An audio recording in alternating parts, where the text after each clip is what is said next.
Olá, meus irmãos do YouTube, meus irmãos do canal A Verdade das Escrituras, canal Amor Ágape. É uma honra, é um prazer estar mais uma vez aqui com os irmãos para nós darmos uma meditada nas Escrituras, né? E enriquecermos o nosso conhecimento para podermos servir ao nosso Pai de maneira correta, da forma que Ele se agrada. Amém? E eu convido os irmãos a estudar comigo o capítulo 2 de Malaquias. Amém? Vamos lá? Versículo 1. Agora, ó sacerdote, este mandamento é para vós. Se não ouvirdes e não propuserdes no vosso coração dar honra ao meu nome, diz o Senhor dos Exércitos, enviarei maldição contra vós, e amaldiçoarei vossas bênçãos, e também já tenho amaldiçoado, porque não aplicai a isso o seu coração. Eis que reprovarei a vossa semente, e espalharei esterco sobre os vossos rostos, o esterco das vossas festas solenes, e para junto destes sereis levados. Então sabereis que eu vos enviei este mandamento, para que a minha aliança fosse com Levi, diz o Senhor dos Exércitos. Minha aliança com ele foi de vida e de paz, e eu lhes dei para que temesse. Então temeu-me, assombrou-se por causa do meu nome. A lei da verdade esteve em sua boca, e a iniquidade não se achou nos seus lábios. Andou comigo em paz e em retidão, e da iniquidade converteu a muitos. Porque os lábios do sacerdote devem guardar o conhecimento, e da sua boca devem os homens buscar a lei, porque ele é o mensageiro do Senhor dos Exércitos. Mas vós desviastes do caminho, a muitos fizestes tropeçar na lei, corrompeste a aliança de Levi, diz o Senhor dos Exércitos.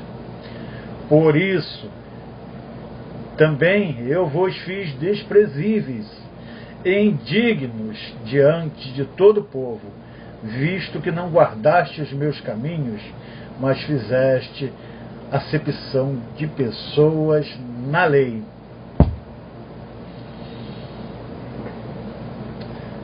Livro de Malaquias, capítulo 2. Um livro todo direcionado aos sacerdotes. Todo direcionado aos sacerdotes. Sabe aquela passagem que eles usam, dizendo que vocês estão roubando a Deus? Pois é, mas na verdade quem está roubando a Deus são os sacerdotes. Não são o povo humilde, não são as ovelhas, são os sacerdotes. É eles que roubavam a Deus, é eles que roubam a Deus quando eles desviavam, né? Porque na Nova Aliança não tem mais isso. Quando desviavam os dízimos que deveriam ser destinados para os órfãos, para as viúvas, para os necessitados e para os estrangeiros. Eram eles, meus irmãos queridos, que roubavam ao Criador. Eram eles. Porque quando foi criado o dízimo, o sistema do dízimo era para que o povo de Israel contribuísse com parte das suas colheitas, para que em Israel não viesse a ter pessoas passando necessidade. Era para isso, porque as viúvas não tinham benefício social, né? Seus esposos morriam e elas ficavam sem ninguém para socorrê-las, porque não tinha benefício social, não tinha pensão, não tinha nada que ajudasse uma viúva. Os órfãos, o pai morria, a viúva ficava ao relento, e quanto mais o órfão, né? Sem o seu pai para lhe sustentar, para lhe dar o pão de cada dia. Então, as viúvas e os órfãos, os necessitados, pessoas enfermas, pessoas desempregadas, pessoas deficientes, não é verdade? Estrangeiros, porque Israel também foi estrangeiro em outras terras e nunca faltou nada para Israel. Então o Criador, ele tinha um desejo. O desejo do Criador para Israel era para Israel, tá, gente? Não é para hoje. Nós somos gentios. Nós somos gentios. Nós não somos israelitas, nós não somos descendentes da tribo de Levi. Não. A primeira aliança era para o povo de Israel. Então o Criador queria o quê? Que os que estivessem com suas vidas em dia, estivessem no conforto, contribuíssem com aqueles que estivessem passando necessidade. Então criou-se o sistema de dízimo. E, pela lei de Moisés, segundo a ordem do nosso Criador, só os descendentes da tribo de Levi tinham ordens para receber dízimos dos seus irmãos israelitas, porque o dízimo era para o povo de Israel. Dízimo era um preceito da velha aliança. Aliança esta que foi feita entre o Criador e o povo de Israel.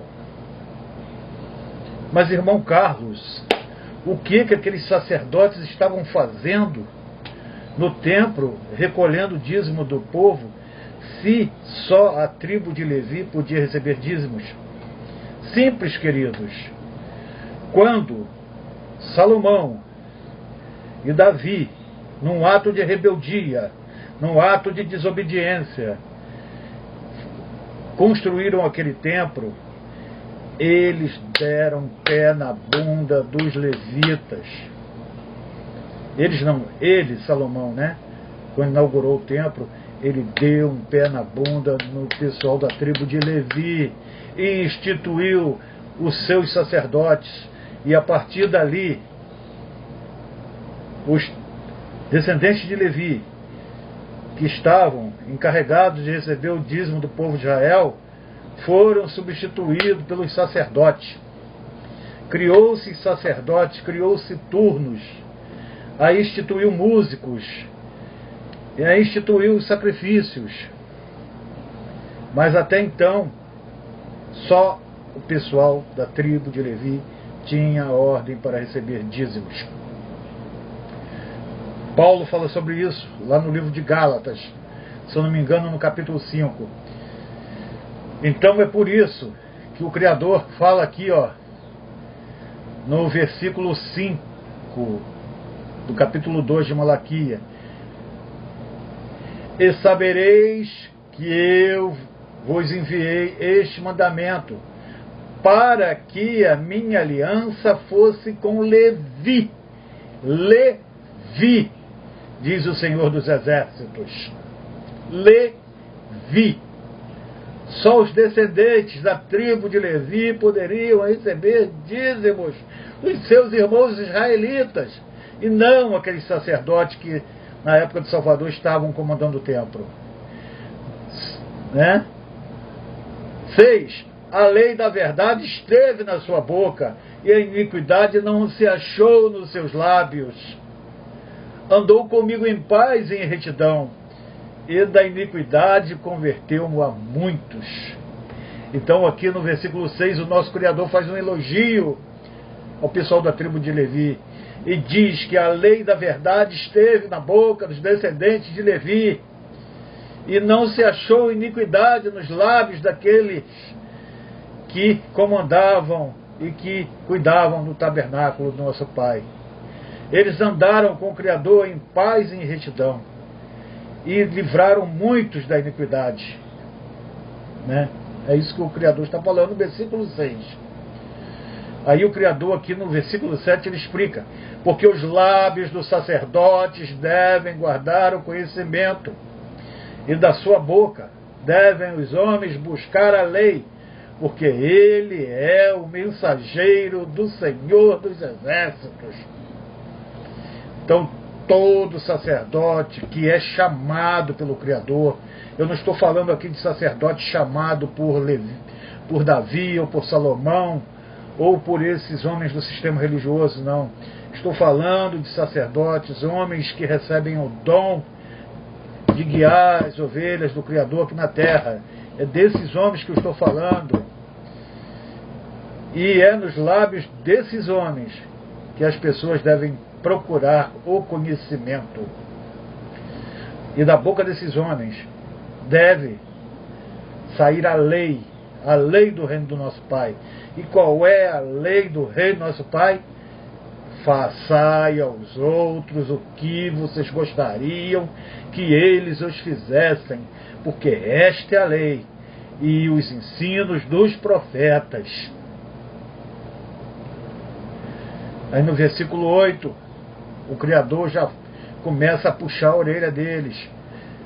Mas vós vos desviaste do caminho, a muitos fizeste tropeçar na lei, corrompestes a aliança de Levi, diz o Senhor dos Exércitos. Ou seja, aqueles sacerdotes que estavam comandando o templo, sacerdotes esses que iam tirar a vida do nosso Salvador, eles já tinham se desviado do caminho do Criador e já tinham feito muitos tropeçar na lei. Muitos. Porque quando você tira o ensinamento, quando você muda a lei do reino do nosso Pai, que é o amor ao próximo, para instituir rituais, cultos, missas, você faz as pessoas tropeçar na lei. Você corrompe a aliança que o Criador fez com Levi, diz o Senhor dos Exércitos. É triste, é triste. O capítulo 2 de Malaquias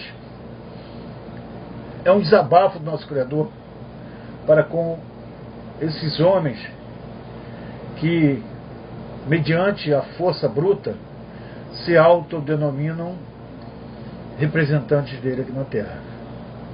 Mas como o próprio Criador fala aqui, a aliança dele era com o povo de Levi. Era o povo de Levi que tinha autorização para cuidar do tabernáculo e para receber os dízimos dos irmãos hebreus. Isso é para o povo de Israel, tá, gente? Nós somos gentios, nós estávamos fora disso. Isso é o Criador se lamentando, abrindo o coração e criticando o fato desses sacerdotes que viriam assassinar o Salvador, viriam assassinar Estevão, viriam matar os apóstolos, esses homens que estavam ocupando um lugar que era dos descendentes de Levi. E é por isso que o Salvador, lá em Mateus 23, diz: os escribas e os fariseus se assentam na cadeira de Moisés. E realmente eles estavam assentados na cadeira de Moisés. Aquele lugar não era daqueles homens, não era dos escribas, não era dos fariseus, não era dos doutores da lei, não era dos sacerdotes. Aquele lugar que eles estavam ocupando era da tribo de Levi, era dos descendentes de Levi. Porque, como Paulo explica lá em Gálatas, só os descendentes da tribo de Levi tinham autorização para cuidar do tabernáculo, para receber dízimos do povo de Israel. Mas como eu mesmo disse Aqui vocês podem comprovar lá em 2 Samuel, capítulo 6, capítulo 7, que Salomão, quando inaugurou aquele templo, num ato de desobediência, num ato de rebeldia, ele tirou os descendentes da tribo de Levi e colocou os seus próprios sacerdotes e dividiu o trabalho deles em turnos. Então tudo começou lá com Salomão e com Davi. Foram eles que fizeram essa bagunça toda. É por isso que o mundo está do jeito que está hoje. É por isso. E sabe por quê, gente? Porque administrar as coisas do nosso Pai pode lhe render boa grana. Você já pensou? Você chega para essas pessoas e mente para elas e diz que dízima dinheiro e que elas têm que dar 10% do salário delas para você. Dá muito dinheiro. Então, lá no passado, Salomão já deve ter pensado nisso. Opa, estou vendo aqui uma fonte muito grande de recursos financeiros. Vou criar este templo. Mesmo que o Criador não queira, eu vou criar. Vou tirar o pessoal da tribo de Levi que cuida do tabernáculo. Vou trazer a Arca da Aliança para dentro deste templo. E aqui nós vamos começar a receber parte da colheita do povo de Israel. E foi isso que aconteceu. E aqui, na época de Malaquias, é isso que o Criador está falando. E quando chega lá no capítulo 3, versículo 10, o Criador está falando, não é do povo de Israel, não é o povo de Israel que estava roubando a Deus, não. E nem tampouco você que é gentio. Quem estava roubando ao Criador eram os sacerdotes, que já estavam errados por estar num lugar que não era deles. Esse lugar era dos levitas. Foram os levitas que foram chamados para administrar isso. Né? O próprio Criador falou aqui, olha, minha aliança foi com Levi,